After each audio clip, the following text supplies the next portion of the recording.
podcast is part of the Sports Social Podcast Network.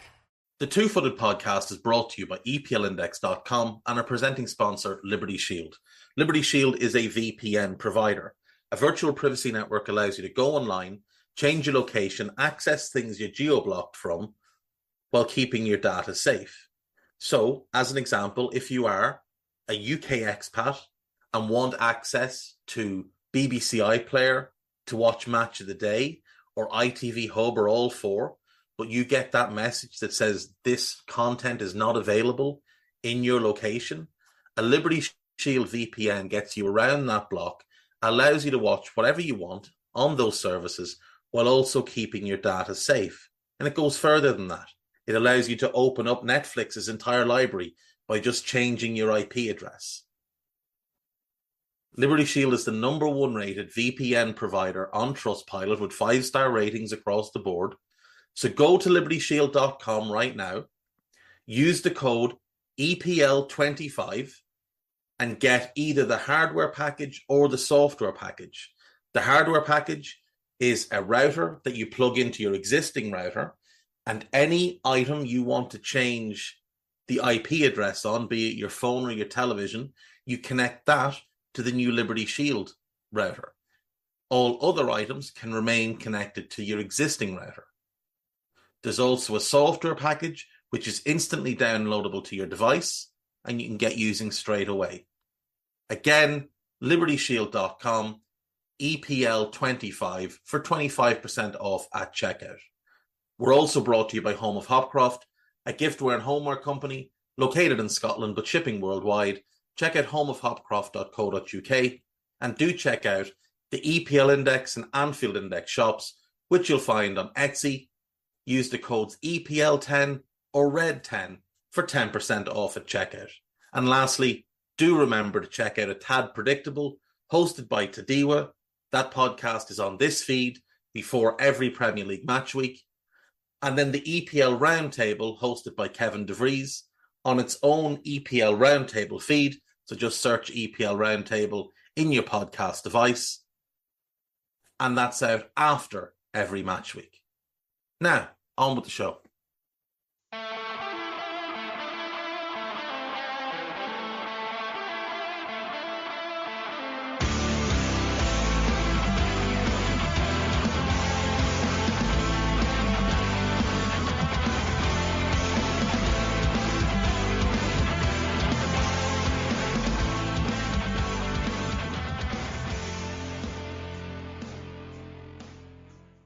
What's good, boys and girls? Two-Footed Podcast. Today is Thursday. It is the 30th of May, which makes tomorrow the 31st, which makes Saturday the 1st of June.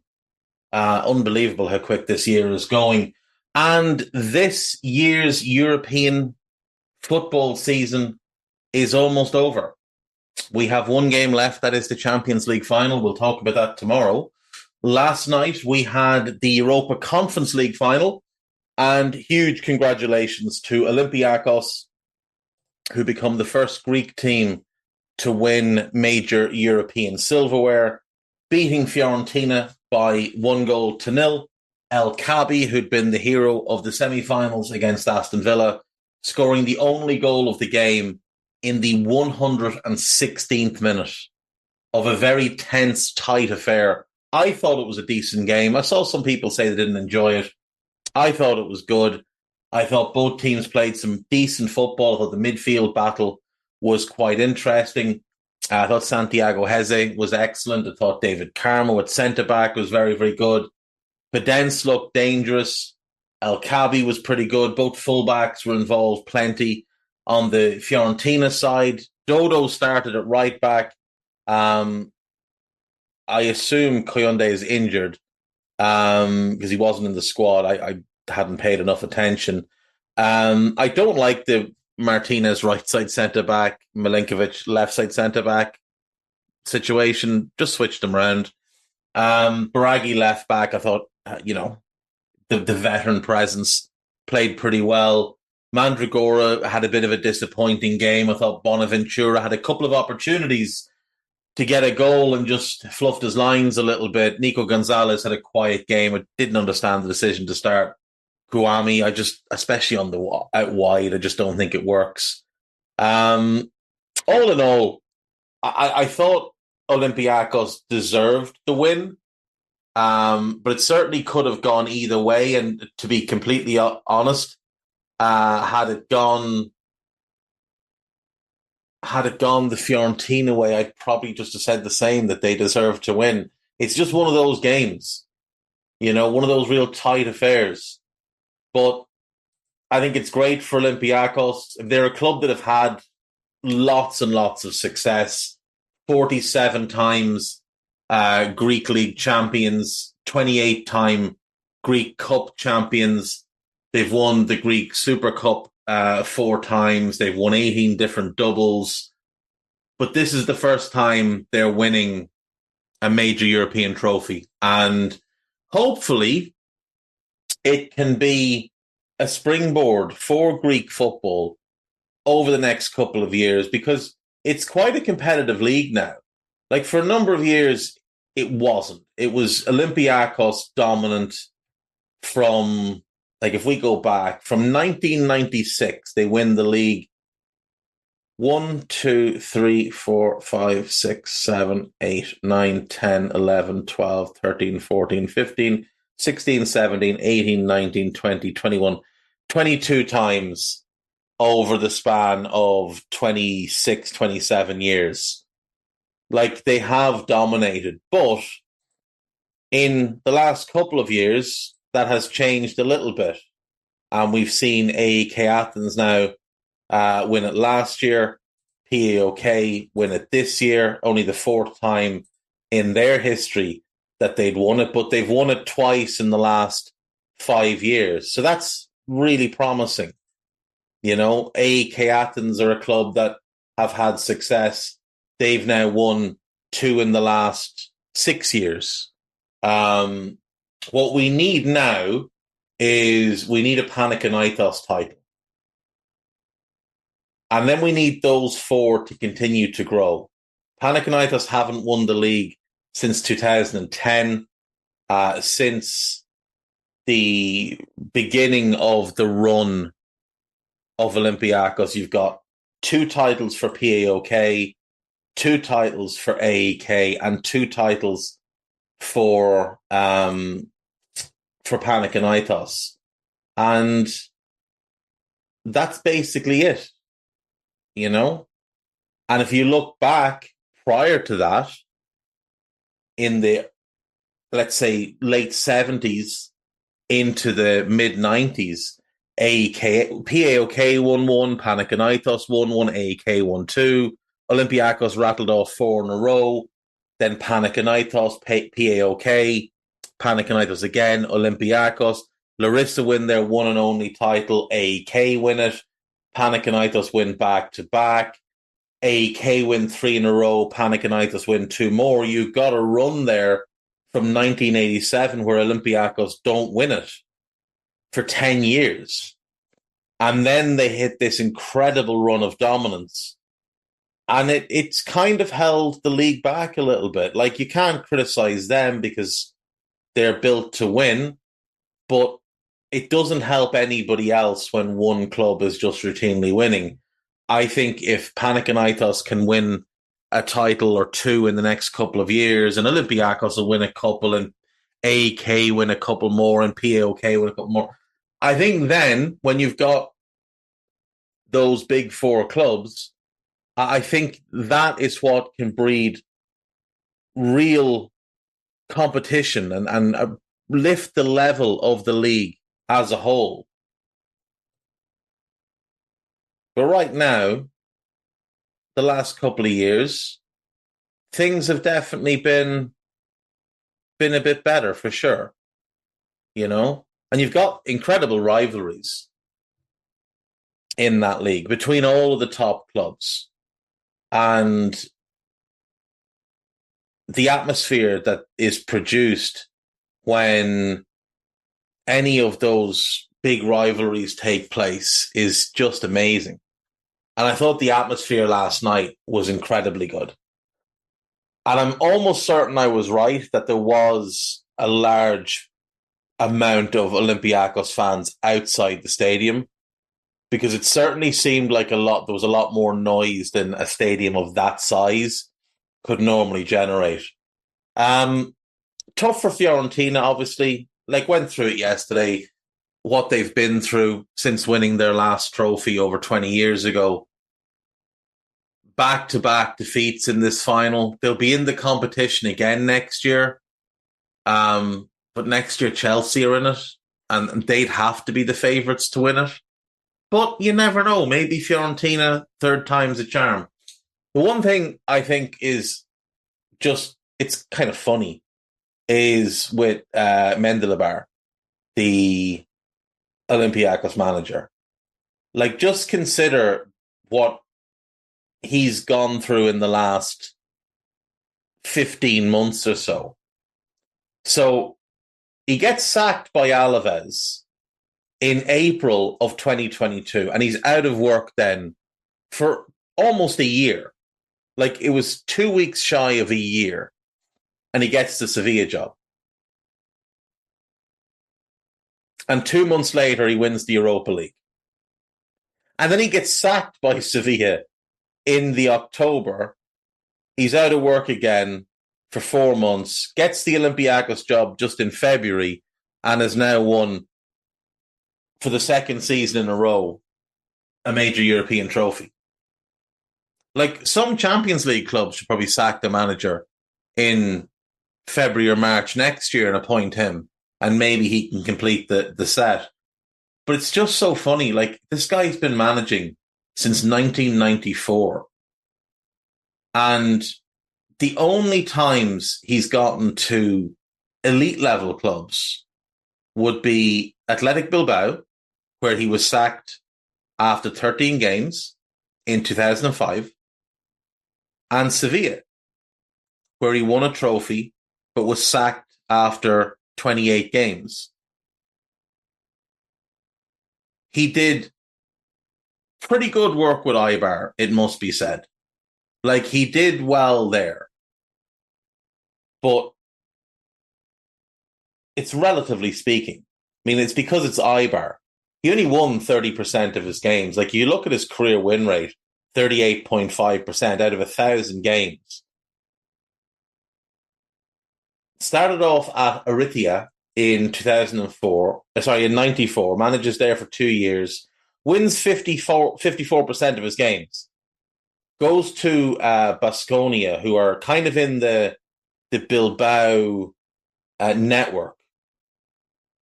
He's there for 2 years, wins 47.5% of his games, gets the Athletic Bilbao B job for 1 year, doesn't go great, wins only 40% of his games, back to Baskonia, another year there, 42% win rate, goes to Aurora, also in the Basque country, spends a year there, wins only 31.5% of his games, gets the Lanzarote job, goes there for 2 years, does pretty well, wins 42% of his games, gets the Eibar job first time around, does well there, 46.5%. As a result of that, he's now proven himself. He gets the Athletic Bilbao job, likely a dream come true for the guy, and it goes disastrously wrong, and he's sacked after 13 games. He's out of work then until the following June, gets sacked at the end of October, out of work till the following June, goes to Valladolid, and spends 4 years there, wins 40% of his games, gets sacked eventually in February 2010. He's out of work for a year. February 2011, he reappears at Osasuna. He's there 2.5 years, wins only 32.3% of his games, gets sacked, goes to Levante, last 8 games, gets sacked, out of work again for the better part of a year, gets the Eibar job, spends 6 years there, wins 30.6% of his games, then gets the Alaves job that December, 6 months after leaving Eibar. He's sacked after 12 games. So when Sevilla hired him, they were hiring him off the back of being sacked by Levante after 8 games, 6 years at Eibar, where they won 30.6% of his games, and then getting sacked by Alaves after 12 games. Like, he's got 3 stops in his career where he's been sacked after less than 15 games. Gets the Sevilla job. Obviously, look, he won the trophy, won the Europa League. That's always going to be something to be very proud of. But new season starts and he's sacked by the 8th of October. And now he's at Olympiacos. And the thing with Olympiacos that we know is if you're not winning the league, you are going to get sacked. So unless he wins the league next year, he will be sacked. Credit to him. The guy keeps going. He grinds results out. And into his 60s, he's now having real success and winning European trophies. Prior to that, he'd won the 4th division title with Baskonia and the 2nd division with Valladolid and got them promoted. That was it. That was in 07. 98 for the 4th division, 07 for the 2nd division. Nothing since, but now he's won 2 European trophies in back-to-back years. That's pretty incredible. That is not the only football taking place this week. If you're not checking in on the Copa Libertadores, you really should be, because it is a very, very entertaining competition. So this week has been match day 6. Penarol beat Rosario Central 2-1. Atletico Mineiro beat Caracas 4-0. LDU Quito beat Universitario 2-0. Junior, who are, I want to say, Colombian? I'm almost certain they're Colombian. I could be wrong. They drew 0-0 with Botafogo. Bolivar beat Palestino 3-1. Flamengo beat Millonarios 3-0. Estudiantes scored 3 at home, but managed to lose to Huachipato. Gremio beat the strongest 4-0. Cerro Portino drew 1-1 with Colo Colo of Chile. Fluminense beat Alanzia Lima 3-2. Sao Paulo beat Talleres 2-0. Barcelona beat Cobrasil 2-1. And then tonight, we have Palmeiras against San Lorenzo, Independiente del Valle against Liverpool, River Plate against Deportivo, and Libertad versus Nacional. So those games are all on tonight. Palmeiras and Independiente, those games kick off at 11 p.m. UK time.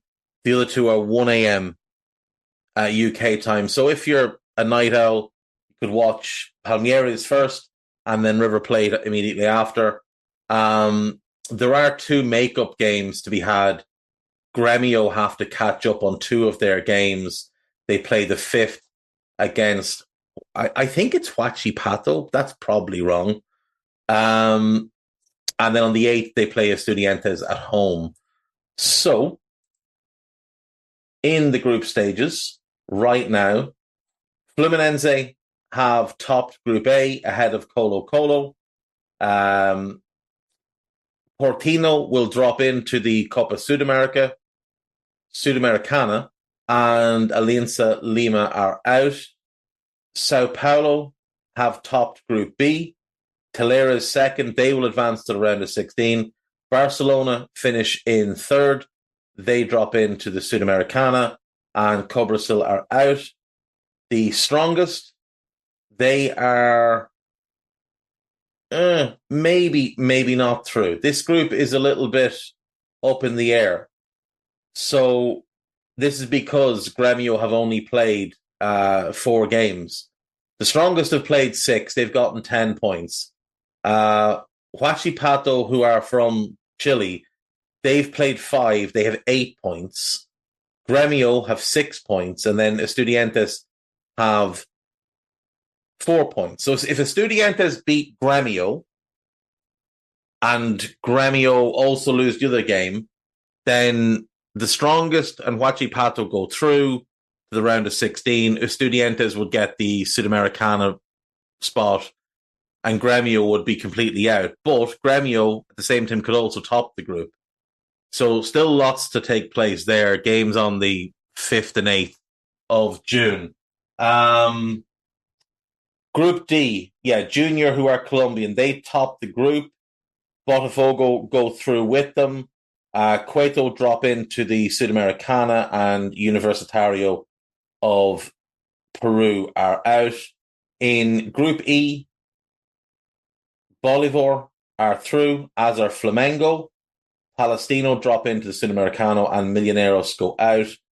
In Group G, Minero and Penarol are through. Rosario Central drop into the Sudamericana, and Caracas are out. So we've got Groups F and H tonight. Now, River Plate and Nacional have already qualified. It's just really a matter of in which order. It's very likely to be River Plate. Libertad currently hold the Sudamericana spot, but they could, in theory, get jumped by Deportivo, though, again, it looks a little bit unlikely based on the goal difference. In Group F, Palmeiras are through. They're guaranteed. San Lorenzo currently hold the 2nd spot, but Independiente can jump them. Liverpool could jump them, but that's unlikely. Assuming Palmeiras beat San Lorenzo and Independiente beat Liverpool, it's likely Independiente, Della Valle, the Uruguayan club that produced Caicedo and all the rest, likely that they would get through. So the draw for the round of 16 will take place on the 3rd of June. The round of 16 itself will then take place in August, the quarterfinals in September, the semi-finals in October, and the final is set for the 30th of November, and it will take place in Buenos Aires, Argentina. And I think it's going to be a really fun competition this year. I do. My pick to win it right now is Palmeiras. The Brazilians just look so strong at the moment. But I think Palmeiras overall are the team I'm going to pick. Now, they haven't had the best of starts domestically. In the Brazilian Serie A, they currently sit in 9th, but they're only 5 points off the top. Atletico Pyrenees are top, Bahia are 2nd, Flamengo 3rd, Botafogo are 4th, Sao Paulo 5th, Cruzeiro 6th, Atletico Mineiro 7th, Red Bull Bragantino are 8th, then Palmeiras, then Internacional. Only 5 points separating, only 6 points separating the top 10. We are only 6 games into the season. If you're looking for some Brazilian football to watch this weekend, Vasco da Gama versus Flamengo, Sunday, 8 p.m. UK time, could be a belter. Sao Paulo, Cruzeiro, 10:30 UK time on Sunday. Gremio, Bragantino is Saturday. Fluminense, Juventude is Saturday. Corinthians, Botafogo is Saturday night, 1 a.m. That could be a really good game. So if you're looking for some football to watch while we're waiting for the Euros or whatever, I highly recommend. I do highly recommend. It's different. It's not like European football. Obviously, it's the same game, but it's not played the same way. It's more physical. It's a bit more like what European football was, but with the additional Brazilian flair, which makes it very, very enjoyable. The Argentine league still confuses the absolute bejesus out of me, so I'm not going to get into it. But they're about 3 games into the second phase. And again, Argentine football is very physical. And quite like sort of 90s Premier League in a lot of ways, but it's really enjoyable. If you catch the right game, it's really enjoyable. If you catch the wrong game now, it can be a painful watch, but if you catch the right game, it can be really good. We'll go to break. When we come back, we've got a couple of questions, and then we're just going to do news and gossip and be done. Nice short one today. See you after this. Right, welcome back. Quite a while after. Right, let's go. We have some questions today. I think only 3 of them. So this one's from Alex. I heard you mention the other day how you wish Eddie Pope would have made the jump to Europe, and I couldn't agree more. Dario Serna is always another that I had hoped to see on a bigger stage. Who are some other players you wish would have moved to the top 7 leagues, inclusive of Portugal and the Netherlands? There's a bunch of players in Scotland. I mean, can I count Henrik Larsson? He did play in the Netherlands, but the Netherlands wasn't very good at the time. He did play in Scotland, then obviously with Celtic for a long time. I'm going to narrow this to the big 5 leagues. Henrik Larsson, I know he did later in his career. He played for Barca. He played for United on loan. But Henrik Larsson should have been playing in one of the big leagues in his prime, because he was absolutely phenomenal. Just a magnificent footballer. His run at Celtic is just... he's the best player Celtic have ever had. And, well, second best maybe after Dalglish. But in my lifetime, he's the best player Celtic have ever had. He was just a ridiculous footballer. He arrives there in 97, for 650,000. And he stays 7 years, and he's just so productive, so explosive, so consistent. First season, he scores 19 and 46, then 38 in 48, then 12 in 13, and has the horror leg break. Comes back the next year, 53 and 50, 35 and 47, 44 in 51, and 41 and 58. Now, at the end of that season, he was 32, almost 33 years of age, and he was still banging in goals at that level. And then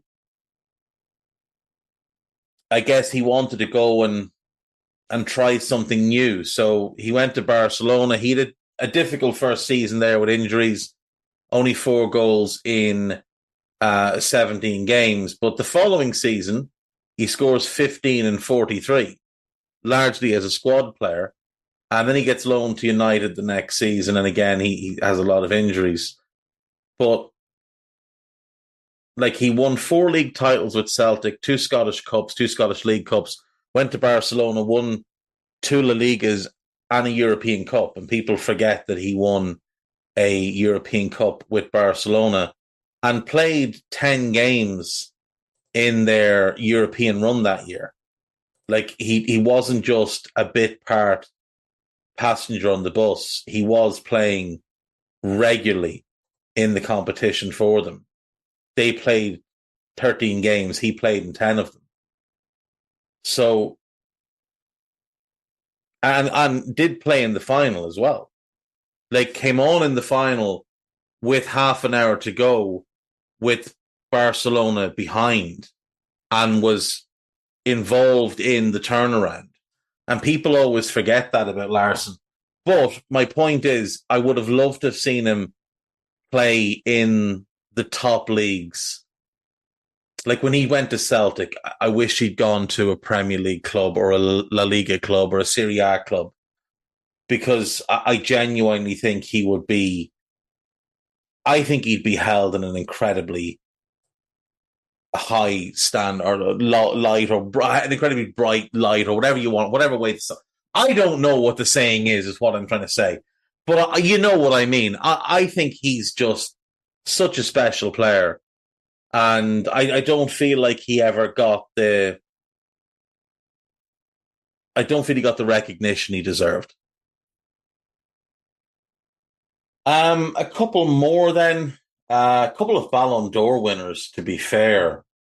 Oleg Blokhin, the Soviet international, won the Ballon d'Or, I think, at the age of 23. Spent the vast majority of his career with Dynamo Kiev, didn't leave them till he was 36. He's won. His game would have been ideal for England back in the 70s and 80s. He was a magnificent player. Igor Balanov, another Soviet international. His career was a little bit odd in that he didn't make his international debut until he was 25. He'd been playing for Odessa, moved to Dynamo Kiev, and all of a sudden he was in the national team, despite having established himself as one of the best players in the Soviet League for 4 or 5 years before that. He did play a year for Borussia Mönchengladbach in the late 80s when he was like in his late 20s, but injuries had already slowed him down by then. But he was just like, he was, who would you compare him to? I would say like a Michael Owen, like he was Michael Owen's kind of size, but he had Batistuta's type of game in that he was really quick, really powerful, and had an absolute rocket launcher attached to his leg. Didn't have a foot, had a rocket launcher.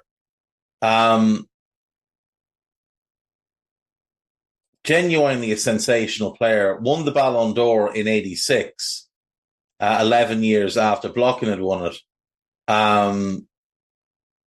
Those two, for sure, would have to be high on the list. Really high on the list. Now, back in the 60s, 70s, 80s, etc., a lot of Russian players didn't leave. Some of them weren't allowed leave. They were being paid very, very well.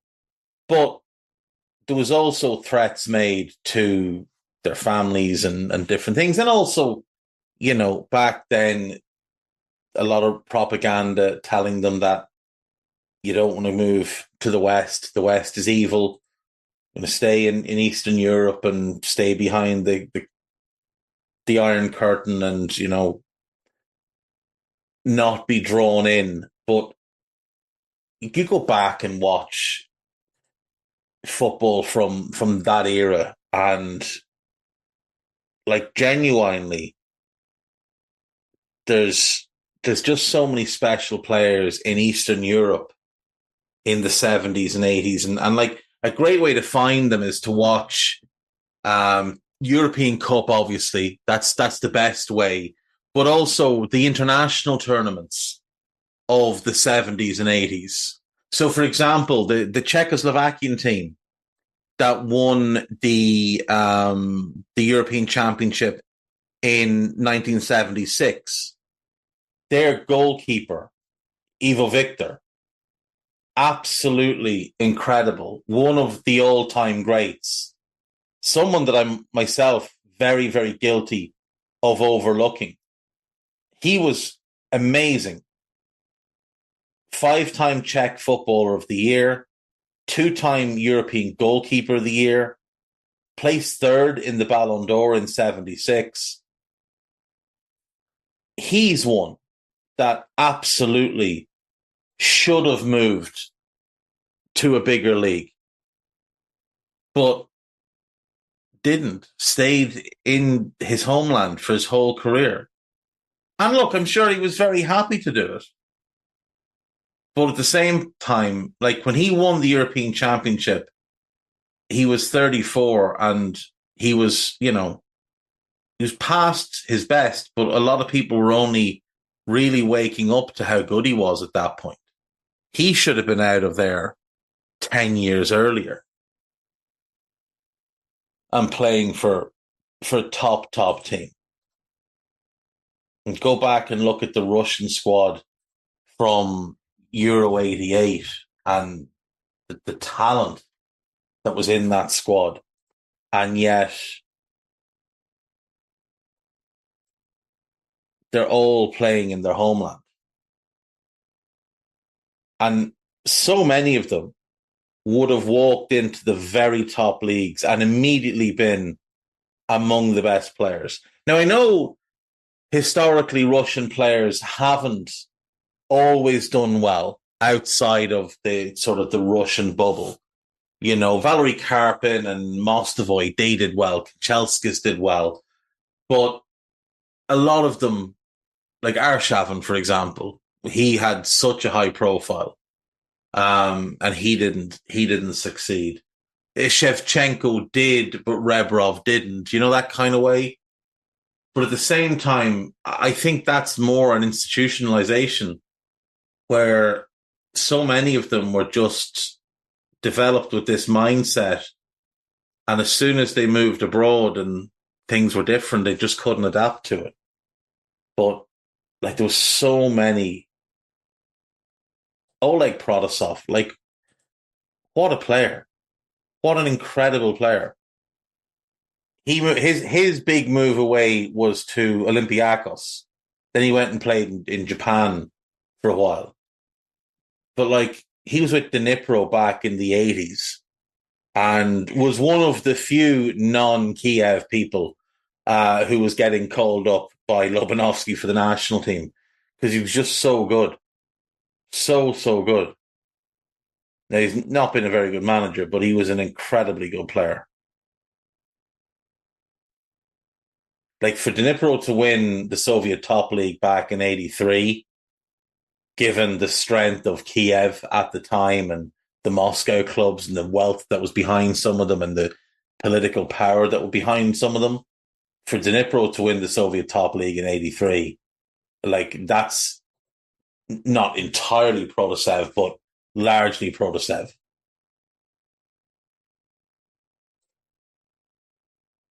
You go back and you look year by year, and it's just such a strong league. But for them to pop up and win it, now they did win it a few years later after he'd left, but not at that point.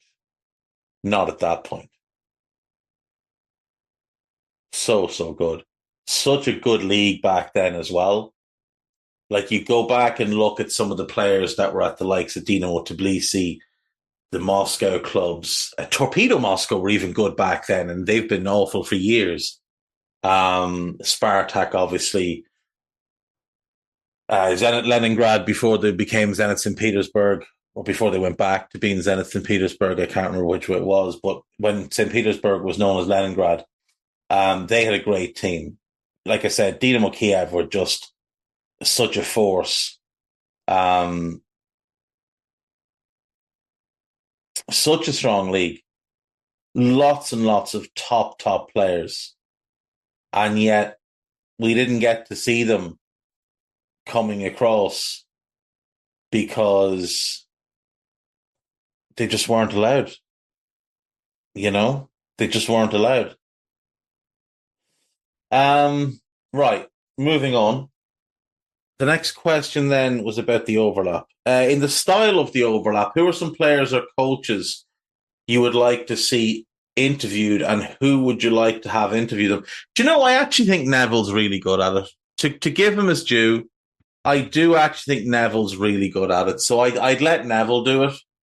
I mean, the thing is, the people I would have interest in, I don't think the majority would have interest in. Like, I'd love to see him do like a sit down with Otmar Hitzfeld or with Capello or with Sven while you still can. And like those great coaches from the 90s with Lippi. And just, you know, talk through their careers and talk through their ideas. Because much in all, as we've got lots of exciting young coaches around now, I do feel like there's a generation of incredible coaching knowledge that has kind of been shunted. Now, a lot of them have just retired, but at the same time, you look around and you don't see many of their assistants still working today. So you'd wonder, has their knowledge been passed on in other ways? obviously people will have watched them, and you've got people that will study the training sessions that they've made available. Like, I remember having a conversation with this guy, and he was talking about how he'd studied all of Saki's training methods. And I asked him when he'd gone and, and observed them.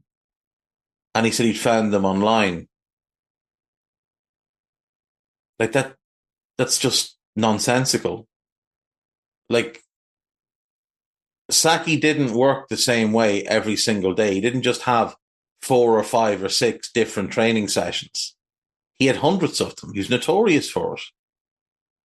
He would come up with them the night before and just run with it and see what would work when he wanted to freshen things up. And this guy was trying to argue that he'd studied all of his sessions. Like, no, you didn't.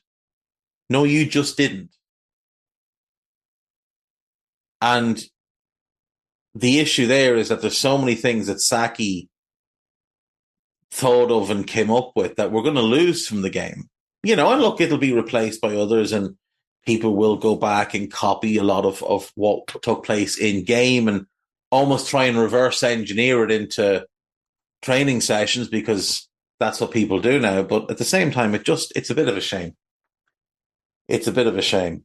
Last one then, AMK 2889. What do you think the next steps should be for Bayer Leverkusen? A continuation of dominance for the next 2 or 3 years in Europe, in Germany, and then push for success in Europe, or go for European glory now with the mindset that you'll sell off parts of the team? See, the issue for them is they're going to end up getting picked off. Like, they just are. Bayern are going to come along in a year or so, and they're going to take Florian Wirtz. And everybody knows it now. And that's like ripping the brain out of the team. And it's very possible even that this summer, 1 or 2 pieces get picked off. Like, you've got Frimpong with a very, very reasonable buyout this summer. So it's not outside the realms of possibility that someone just comes in and buys him for the 35 million euro. Now, you can reinvest that money, and maybe, just maybe, that pays off for you. Maybe you do find the right guy to come in. And there's a couple of young players there that are very talented, but are they ready? Can they be trusted in the big moments? It'll be tough for Leverkusen. Now, Bayern have done them a big solid by hiring Vincent Kompany, who's with their 8th choice. So I don't expect Bayern to be great next season. I think they'll be improved in terms of what they've got on the pitch. But from a coaching perspective, they're going to be worse. They're just going to be worse. So I think Bayer Leverkusen have basically a 1-season window to go hell for leather at trying to win the Champions League. And if they can, incredible. And if they can't, then so be it. Now, maybe they'd prefer to just go and win another Bundesliga. Maybe they'd prefer to just do that.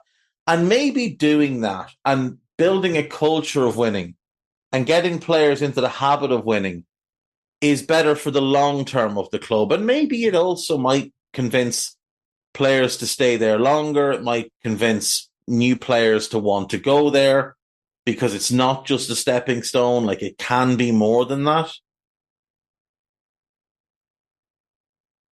But it's going to be tough. It is going to be tough.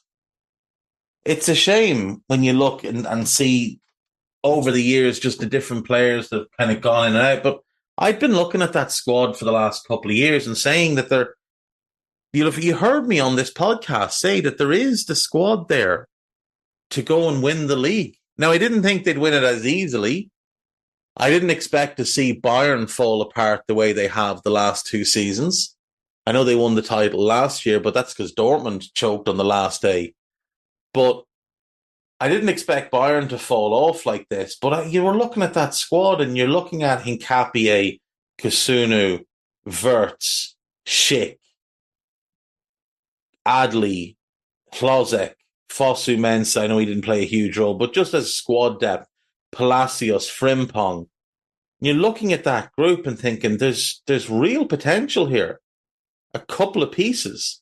And those couple of pieces were Grimaldo, great addition, Boniface, very good addition. Obviously Granit Xhaka, who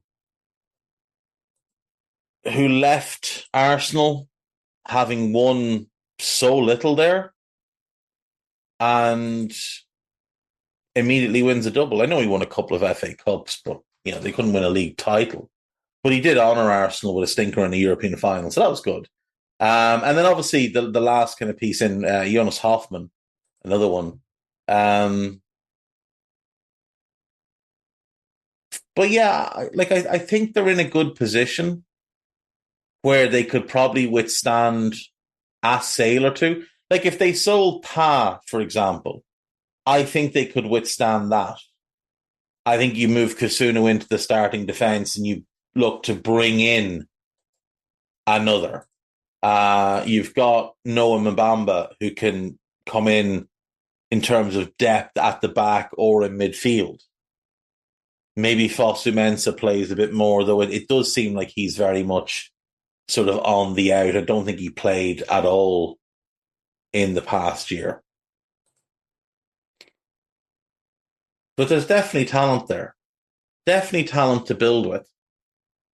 And if they reinvest well, like when Florian Wirtz leaves, they're going to get 100 million for him. They brought him in from Cologne in 2020 for, what was it, 1.8 million or something? So there's definitely the potential there to reinvest that money really, really well and get maybe 3 or 4 players who can continue to develop and build the team. The bigger question is going to be, what do they have planned when Alonso leaves? Because Alonso's probably leaving next summer. And they've got to make sure that they've got the right guy lined up to come in. Because if they appoint a bad manager or they just get it wrong, then it can very easily just fall to pieces. Right, gossip after the break. Right, welcome back. So Scott Lowe, who is an Arsenal fan, is currently in court facing charges of assault against Roy Keane. He headbutted Roy Keane during the Arsenal-Manchester United game earlier this season. Had himself a big cry then after Keane clipped him in the face with an elbow and Micah Richards grabbed a hold of him.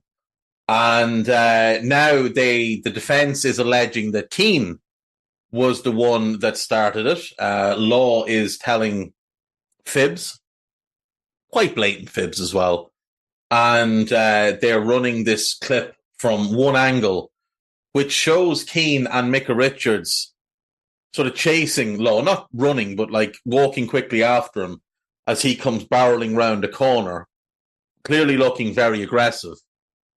And then they confront him. Keane has bags in his hands, and it's all a bit weird, but he clips him with an elbow. He says he was trying to grab him, which it kind of does look like he is, but he's got bags in his hands. And then Micah Richards just comes in and grabs a hold of him.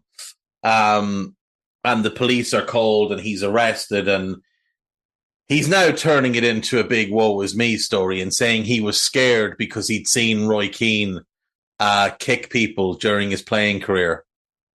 Madness. Roy Keane retired like a long time ago. Is a man in his 50s. Doesn't go around picking fights anymore.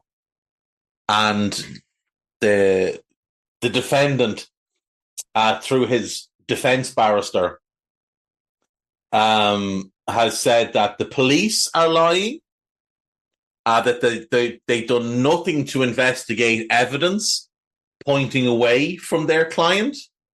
They said that he smashed their client's nose with his elbow when the footage clearly shows he doesn't hit him on the nose, and that he said that he swore at the chap and said, "Say it to my face," which is what began it all. Now, Keane was working at the time, so there's no chance that happened.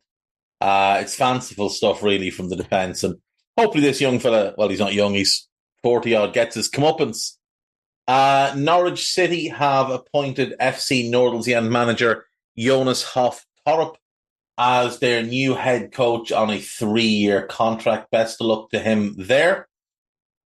Speaking of Danes, Matt O'Reilly has missed out on a place in the Danish squad. Quite disappointed by that. Would have thought he'd be in. He's had a really good year.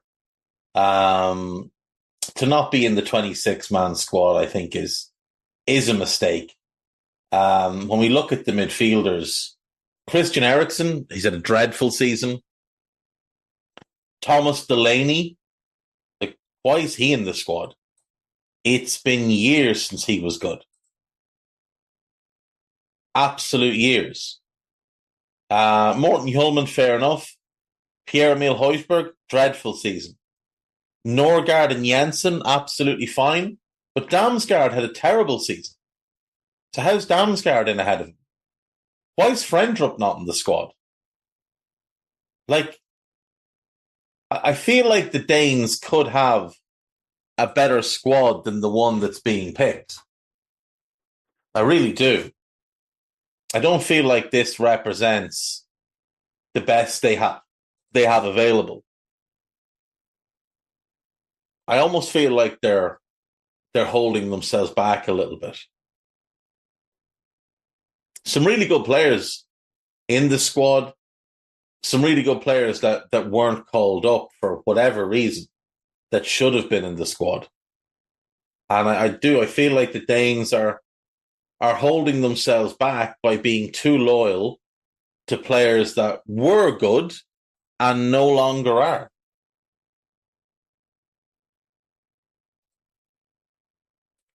Anything else here? Vincent Kompany says he now feels at home at Bayern, which is very strange. Red Bull have taken a minority stake of Leeds United, and they will also take over as the front of shirt sponsor. And apparently, the sponsorship deal is going to be far and above anything else anybody has in the championship. So it's an ambitious move. Red Bull are very ambitious and very aggressive. Obviously, Leeds were taken over by 49ers Enterprises after the relegation. They tried to get the club back up by themselves. It hasn't happened yet. Red Bull coming in. You would also imagine that not only is this a link up in terms of, sponsorship and whatever else, you'd imagine there'll be some data sharing. Red Bull, in terms of scouting network, don't be surprised if we see some players start to move from Salzburg to Leeds, and potentially if we see players going on loan between Salzburg and Leeds, Leipzig and Leeds, and so on and so forth. Right. Is that everything? There's a good piece actually on Emma Hayes talking about her new chapter in her career, going to manage the US women's national team, which should be a big challenge for her. And Kieran McKenna has officially signed a new 4-year contract to remain at Ipswich, and by all accounts, it makes him one of the highest paid managers in the league. So that's pretty impressive. That's pretty impressive. I'd imagine the buyout clause in his contract went way up as well. Gossip. Right. Manchester United are targeting Jared Branthwaite. Every single day, this is in the gossip without fail. Aston Villa are interested in Conor Gallagher. I'm not sure where he fits there. Who's the journalist? Is it Little Mig? It is Little Mig. Could well be true. Could well be true. Delaney is pretty good. Little Mig is just me being a prick, but Delaney's pretty good, so it is possible. Arnie Slot is keen to make a bid for Ollie Watkins. No, he's not. Manchester City are considering Werder Bremen's German goal. No, absolutely not. No, leave Zetterer alone. We don't have much to cheer about. He's really good. Zetterer is really good. He's been at the club for 10 years now, but only in the last couple of years has he really kicked on and shown what he's capable of. Leave him alone. We need him. Liverpool are planning to offer Conor Bradley a new contract. Manchester United are considering a swap deal between Mason Greenwood and Joe Felix. That's not true. Everton and West Ham have opened talks with Burnley over a deal for Maxime Esteve. Have they?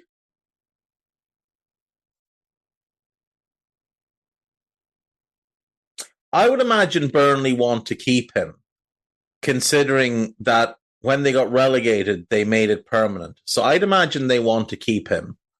So I'm going to call nonsense on this. Ruud van Nistelrooy is a contender for the Leicester City job. Don't know what to make of Ruud as a coach, being honest. He only had one season with PSV, and he left right at the end of the year.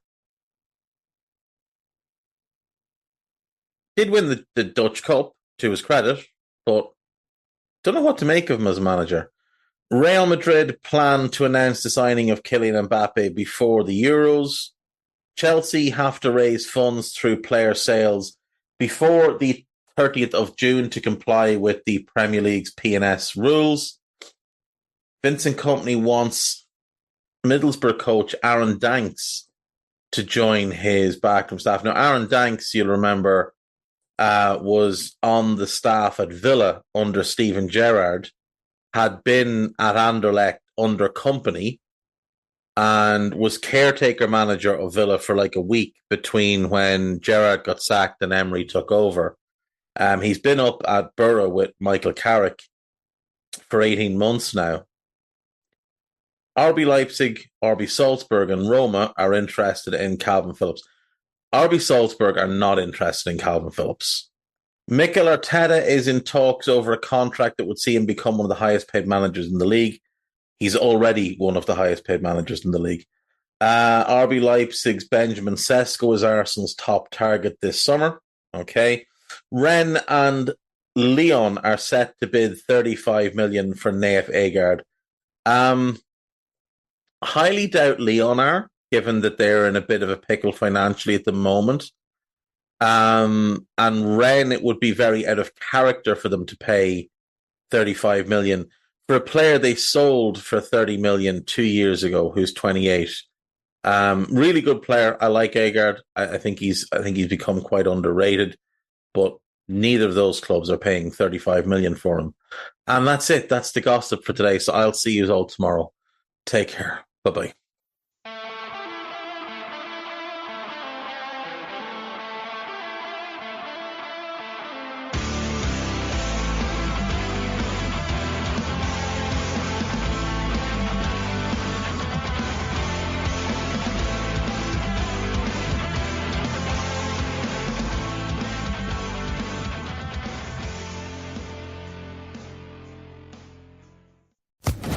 Social Podcast Network.